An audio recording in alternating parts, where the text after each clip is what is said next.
Hey, you're back with Steve and Damon on the Get Out of Debt Guy podcast.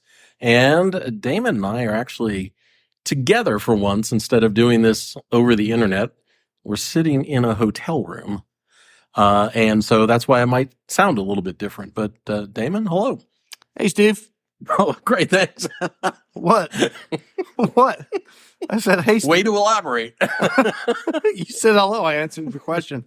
We're sitting here huddled over a iPhone in a hotel room. Yeah. So trying to do a Get Out of Debt Guy update. I think since the last time we did a podcast, which was, I'm sorry to say, maybe 10 months ago. It's been a while, man. Yeah. We've been busy. Life has been very, very busy. And the interesting thing about the debt world is stuff really hasn't changed all that much. I think the biggest change has been... Does it ever, though? No. Yeah. It hasn't in my 30 or 40 years. The biggest change has been just the continued stupidity and confusion that comes along with student loans resume. Yeah, that's a big one. You know, we've heard about this great new program, the SAVE program, and now there are people in Congress that are trying to block it because they don't want to give away anything and let people get something for free that they shouldn't. So the only thing that has changed is... You know, you're doing air quotes, but this is a podcast. I am. We're not doing a YouTube video. A lot of what he said had air quotes to it, just to add context. That's true. Thank you. Yeah. The names of the programs and the efforts to enact or prevent something from happening just seem to be the normal course of business over the last 10 years, maybe. I mean, it's been a long time between trying to block a program, start a program, give people relief, give people pause. It's a mess. Yeah, the SAVE program is actually really good from a consumer standpoint. If you're looking to save money, and it basically keeps interest from accumulating while you're making reduced or no payments, and it definitely lowers your required monthly payment compared to an IBR or definitely an ICR. So it's a good program. The only problem is they're having people apply for it now, but it's still technically in limbo. So nothing like adding confusion to say, hey, go ahead and apply for this program that is currently being challenged. Yeah. And then once everybody gets on it, if the challenge is successful, then all of a sudden, I guess now everybody's off it. Maybe they should have figured shit out before they had everybody start paying again. That would have made too much sense. Yeah, and on figure it out first. We had 3 years to figure it out. Yeah. And on top of that, payments are going to resume almost any day now. No, yeah. They're starting now. People are starting really October. Mm-hmm. Payments are starting to get due. I'm getting, a lot of my clients I haven't heard from in years. They're coming out of the woodwork. Oh, yeah. They're like, I got to start paying. And it's just like, I'm just getting hammered, which understandably so. But it's just like, everybody, I mean, who'd have thought this would go bad? Certainly not me. I mean, the idea of millions of people that have not made payments in 3+ years, mm-hmm. all of a sudden, all these payments start again at the same time. Yeah. Who would have thought that might cause a problem? I mean, have you checked out hold times for these servicers lately? Oh, yeah. They're out through the ceiling there. But I mean, here's the funny thing, that none of this has to do with the political party that's in office. Because if we go back under the Trump administration, the whole public service loan forgiveness, borrower defense program was basically stopped and nobody got forgiveness. Student loan payments were first suspended under the Trump administration. Yeah. And then Biden gets in office, and then the promise is going to be there's going to be student loan forgiveness. They did fix borrower defense and public service loan forgiveness, but just tried to resume these payments. People have had their student payments on pause for 3 years. Yeah. I'm sure they're setting aside the money. Right? Just anticipating when this is actually going to happen. Well, I mean, what actually happened is that people's lives expanded to fill the void left by student loan payments. And I don't know how people are going to make ends meet. But you mean the average person out there wouldn't be fine with getting a bill that says, oh, by the way, it's $1,500 a month starting next month. But here's the thing that just drives me crazy is I don't care what political party it is. If you make a promise to the American people this is what the program is, and the program's going to take 10, 15, 20 years. At least honor the contract instead of changing everything every 4 years or 2 years or 3 years. Are you new to America? No, I'm not. It drives me crazy. Have you lived here before? When it comes to debt things, in my lifetime, it has not been this bad before, especially with student loans. It's not been this bad because you and I are a different age, but we both grew up at times where you could afford to go to college and pay for it instead of mortgaging your future. Yeah. And so now we've created a system where people have to mortgage their future to get a college degree. And gamble it. Because there's not a guarantee. No. A degree is no guarantee. No.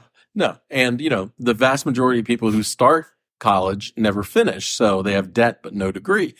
But along the way, we've made people believe you have to get a degree to get a better job.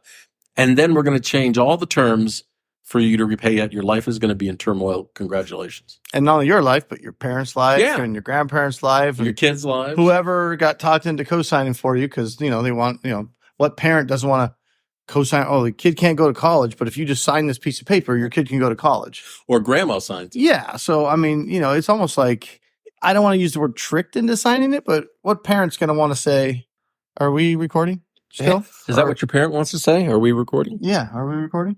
Yeah. Oh, good. So, but yeah, what are you going to say? No, I'm not going to sign for that.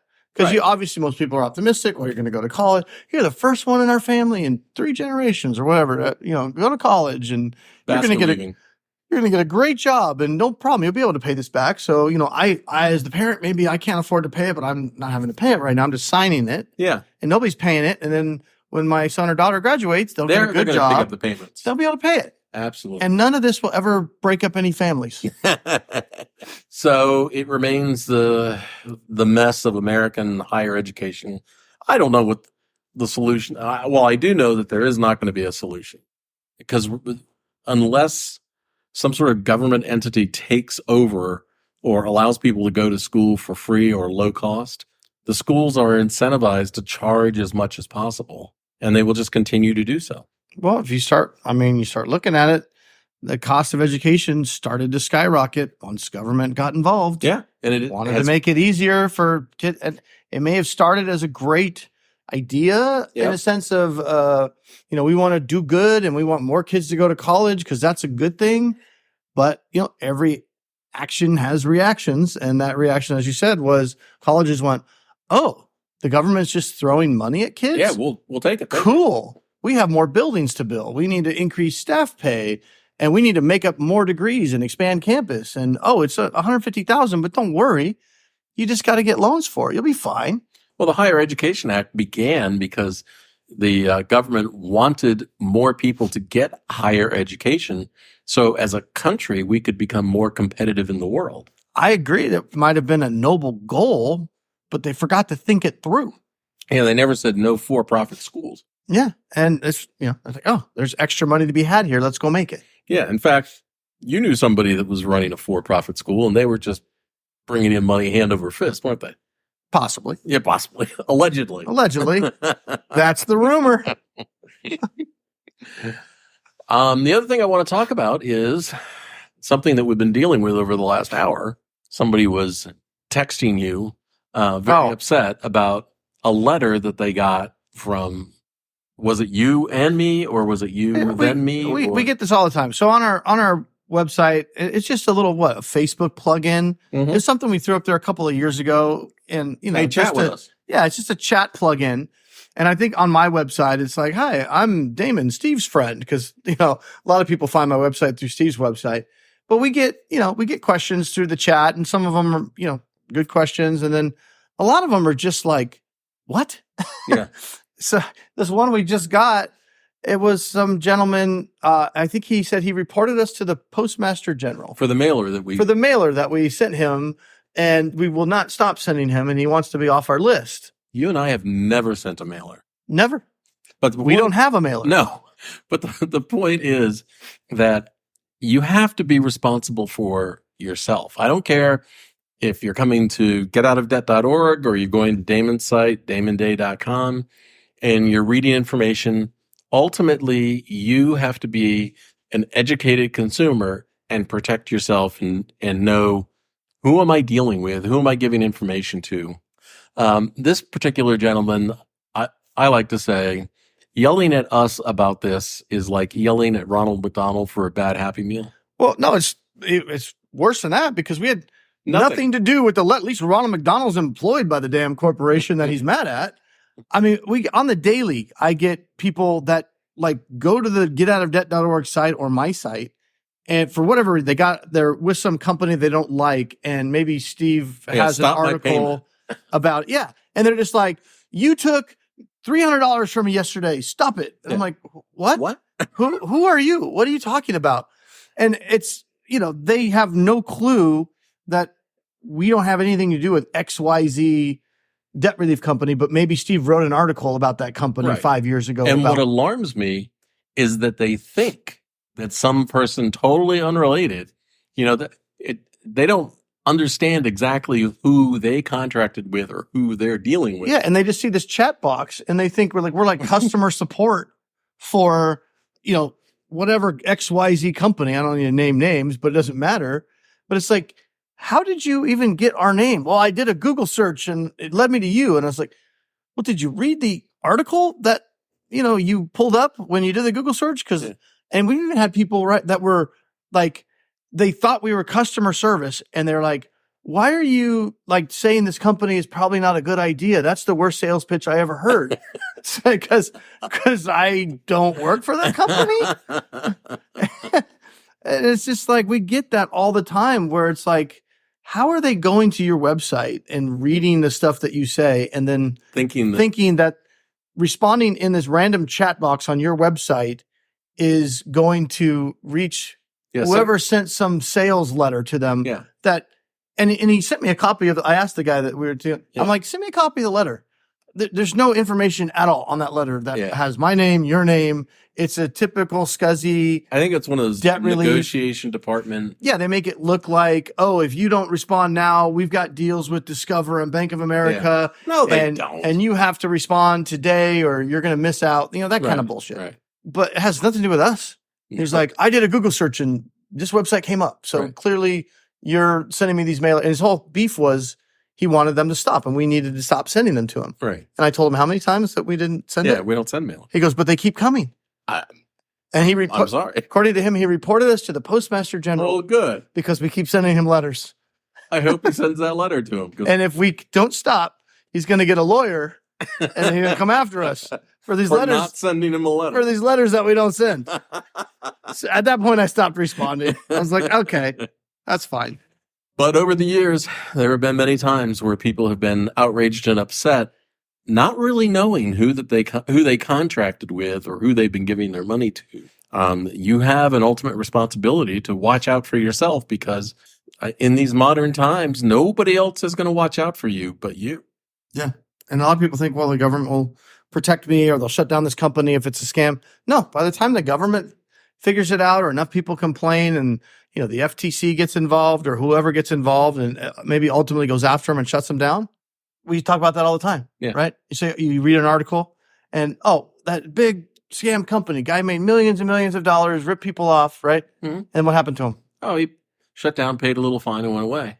And then until he came back. Yeah, maybe start another company somewhere else, different name. Yeah. And that's it. That's all that happens. Well, in the debt relief world, crime pays like a son of a bitch. It does. It's crazy. Yeah. You can make more money ripping people off than you can being a legitimate person. Yeah. I mean, when's the last time you heard some big company and they stole millions of dollars from people with these false promises? Yeah. And they got brought up on charges. And number one, he had all this money just sitting in a bank account and the government confiscated it and returned it back to the people that got ripped off. No, they had to waive part of the penalty because you didn't have enough money. They had to waive like all the penalty and they never even go to jail or anything. No. And it's like, so the guy for 10 years, let's say, it just doesn't matter the name of the company or anything. It's just the same thing. For 10 years, he lived high on the hog, made millions of dollars and everything was great until he got eventually shut down. None of the consumers that gave him the money are ever made whole, ever. They're out. They're screwed. The guy gets fined, shuts down the company, like you said. pays what he can, maybe has to sell off some of his assets. In the meantime, he's been funneling money overseas. Yeah. So. And he lived like a king for 10 damn years. Yeah. And he's got other money somewhere. And then he just lays low for a little bit and pops up, does something else. Yeah. That's it. Get some front guy to do it for him. I know. Well, it's, and these things are just continuous. The same promise over and over again. Your debt is going to magically disappear. You're going to pay pennies on the dollar. It's not going to hurt your credit. Your credit's going to be restored. It's the same sales pitch. It works over and over again. I think that the telltale sign is of what to watch out for is an article that I read a few months ago about call centers, how a large number of people who are working in these call centers actually have criminal records. Well, here's the way I look at it. When's the last time, and Steve, you, anybody listening to this, when's the last time somebody called you out of the blue from a call center, wherever, telephone sales, and you thought, that sounds like a good idea? Or maybe you did and you bought it and it worked out. Has that ever happened? Ever in the history of life?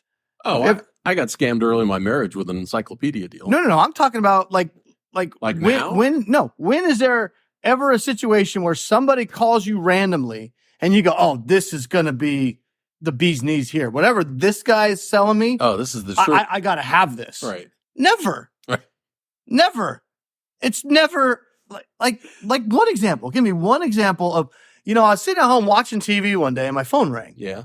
And then the rest of my life just completely changed. Everything was better and you became an instant millionaire. Oh, for example, remember that woman that you had as a client, older woman, and they sold her some, open an Amazon store or internet company or I've actually had a lot. Yeah. I've had several like that. But pay that us. do it yourself. I mean, we do it all for you. Yeah, and you'll make a gazillion dollars. So why don't they do it? It's just I mean, I'm 45 now, and my perspective on life is definitely different than when I was 20 and wide-eyed and look at all this, everything's great and all. And now that I'm 45 and I look back and you're like, most of this stuff, it's all bullshit. Well, here's the other lesson in the other part of our lives, the side hustle part of our lives. We talk about how people have found a successful side hustle, but that's never what they talk about. Oh, right. Yeah. They never share exactly what's making them the money. Yeah. But they want to sell YouTube videos or not sell YouTube, but, sell a course, sell something. And it's like, well, wait a minute. Why are you sharing all your secrets? If, it really works, why don't you just go make the money? Well, it's like what you and I have learned about, the side hustle part of our lives.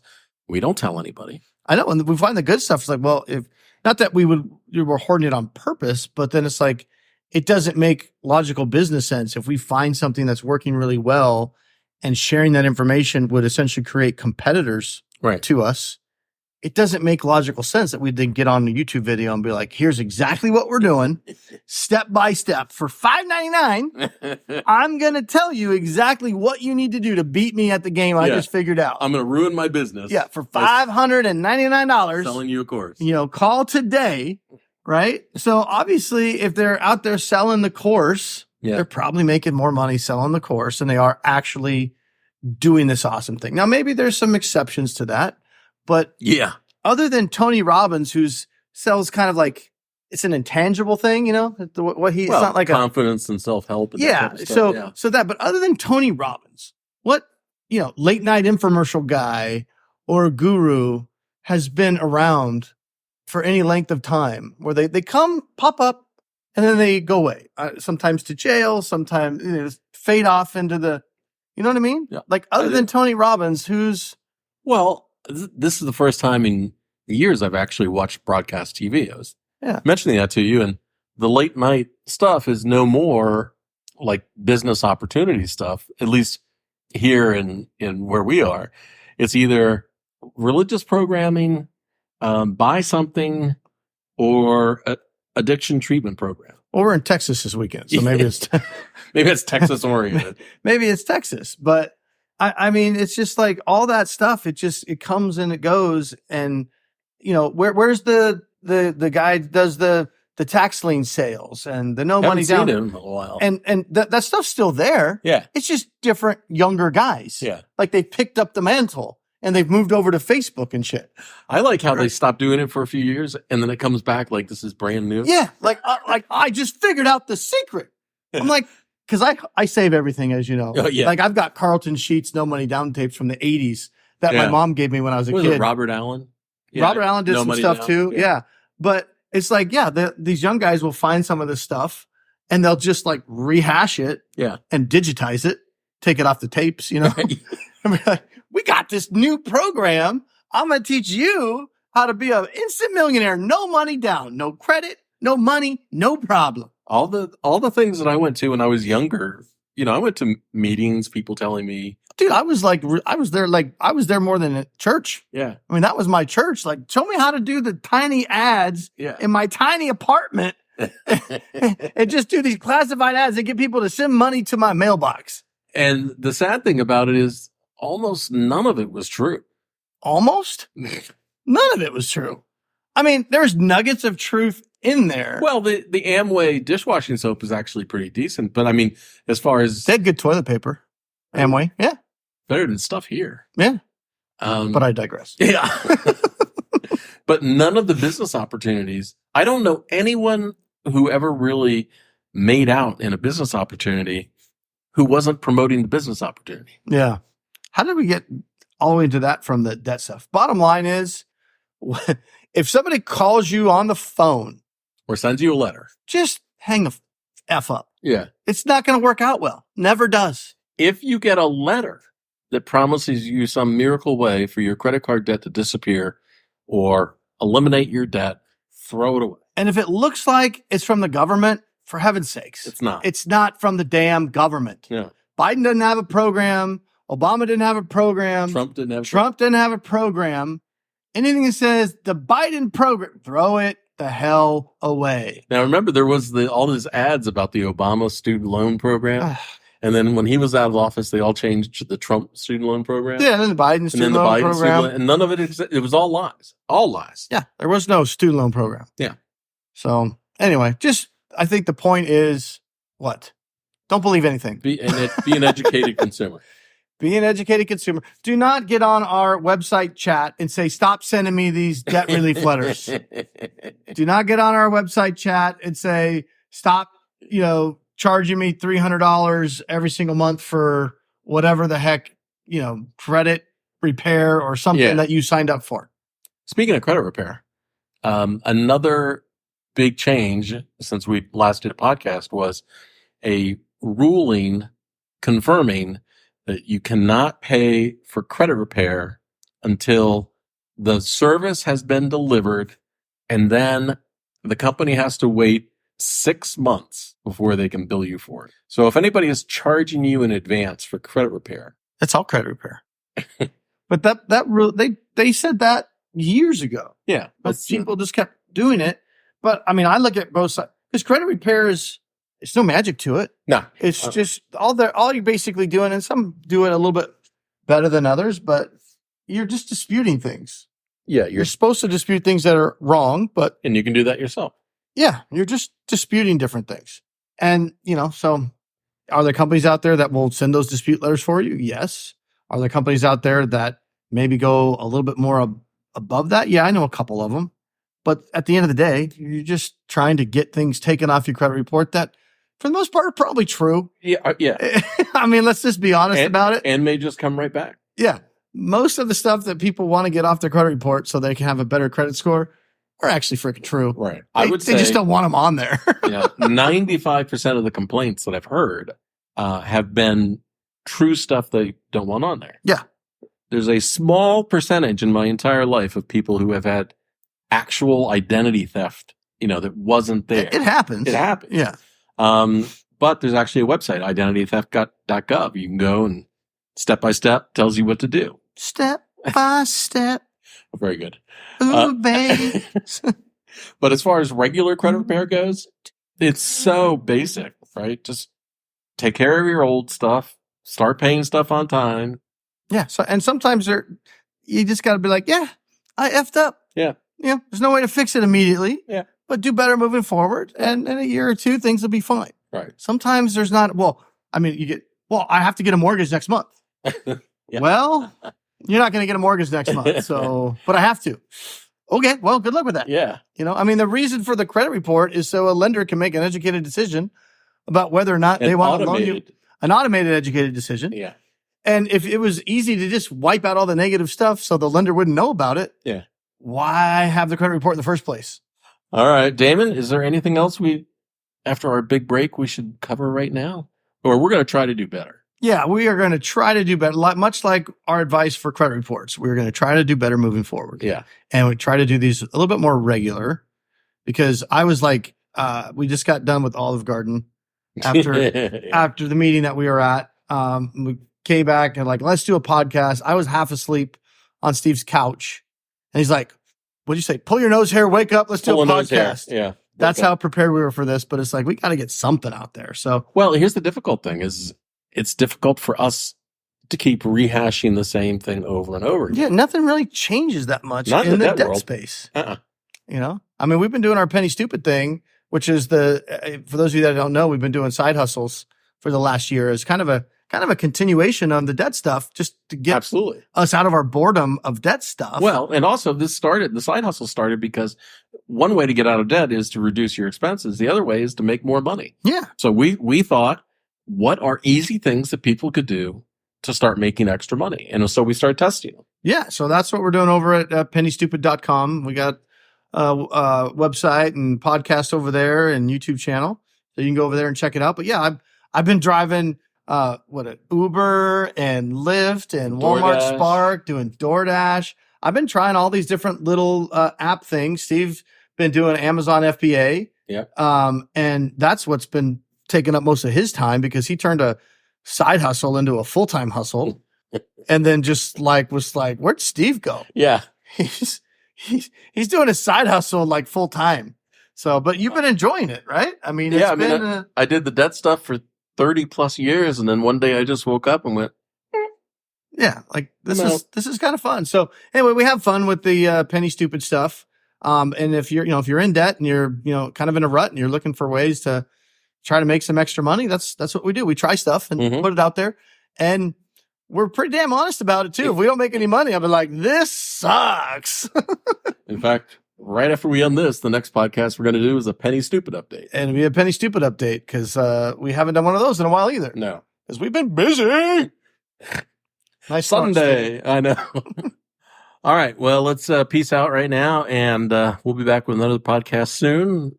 If you want more information, I guess go to getoutofdebt.org or go to damonday.com and say hello. But don't say stop sending me that fucking mailer. The mailer you didn't send. I want you to stop sending the mailer you didn't send. Yeah.